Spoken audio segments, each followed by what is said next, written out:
ვერნისაჟი სოლოლაკში ეს იმ გამოფენის სახელწოდებაა, რომელსაც გალერეა ვანდა დღეიდან უმასპინძლებს. ღონისძიებაში 10-მდე სხვადასხვა თაობის ქართველი მხატვარი მონაწილეობს. გამოფენა 2 კვირის მანძილზე გაგრძელდება. დღეს ჩვენი გალერეა მასპინძლობს 9 ძალიან საინტერესო მხატვარს, რომლებმაც წარმოადგინეს ამ ექსპოზიციაში შედარებით ახალი შექმნილი მათ ნამუშევრები.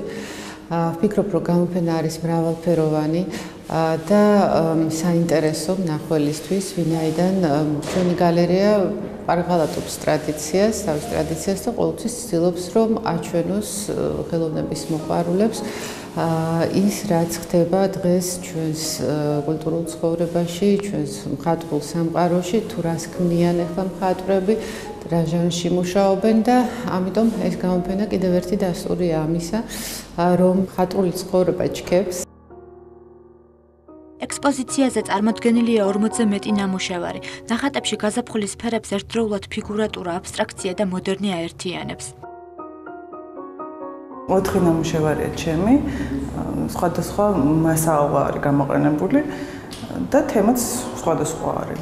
მნიშვნელოვანია, რომ სხვადასხვა თაობის მხატვრები ერთად ვიღებთ მონაწილეობას ამ გამოფენაში და რაც ვნახე, უკვე ძალიან საინტერესო და კარგი.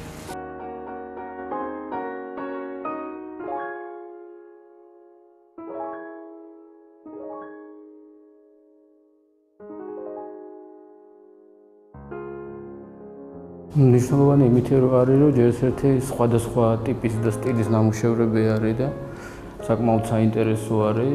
ერთი ნახატიდან გადადიხარ მეორეში და ამ დროს სამყაროც იცვლება ამავდროულად. რაც შეეხება თაობათა განსხვავებას, პირიქით ეგ კარგი არის, თაობათა ცვლა არის. ახალგაზრდა მხატვრები და ახალი თაობა მოდის და შეუძლია შეადაროს კიდევაც თავისი შემოქმედების ნიმუშები და ნახოს ძველი გამოცდილი მხატვრების, ანუ ძველი თაობის, წინა თაობის მხატვრების გამოცდილება გაიზიარო. გალერეა მორიგ გამოფენას აპრილის შუა რიცხვებში გახსნის. ამ დროისთვის ვანდა პატარა მხატვრების რიგით მე-10 კონკურს ოქროს პალიტრას უმასპინძლებს.